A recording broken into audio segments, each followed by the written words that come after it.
第三，香港、內地同埋澳門三地政府計劃實施嘅一次性跨境私家車特別配額試驗計劃嘅最新進展、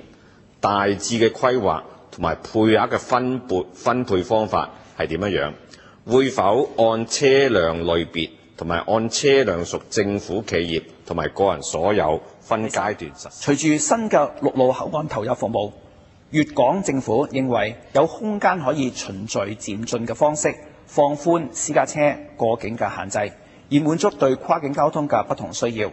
加快中港融合嘅步伐。就此，粵港雙方正在商討放寬過境私家車嘅規管安排，計劃喺現行嘅私家車嘅常規配額之外引入一次性嘅特別配額，供未符合申請現行私家車常規配額嘅車主申請，使到更多人可以使用私家車出行。有關嘅項目亦都係納入咗粵港合作框架協議之內。香港同廣東省當局已經原則上同意喺深圳灣口岸推行試驗計劃。有關嘅計劃會分兩步走。第一步，先發放香港私家車嘅特別配額；第二步係喺香港私家車特別配額成功推行之後，先至係發放廣東私家車嘅特別配額。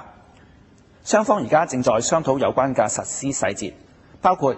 提供嘅配額嘅數目、發放嘅條件、申請嘅程序、出入境所需要嘅手續等等。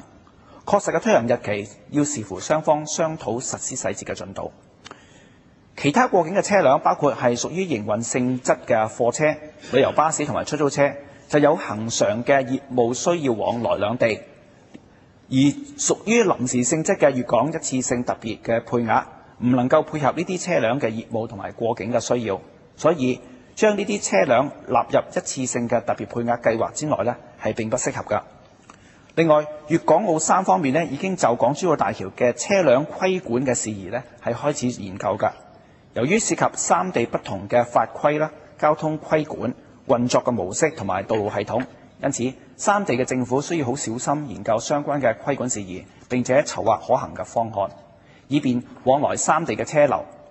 一次性特別配額試驗計劃，如果喺深圳灣口岸成功推行對將來計劃擴展到港珠澳大橋係有示範作用㗎。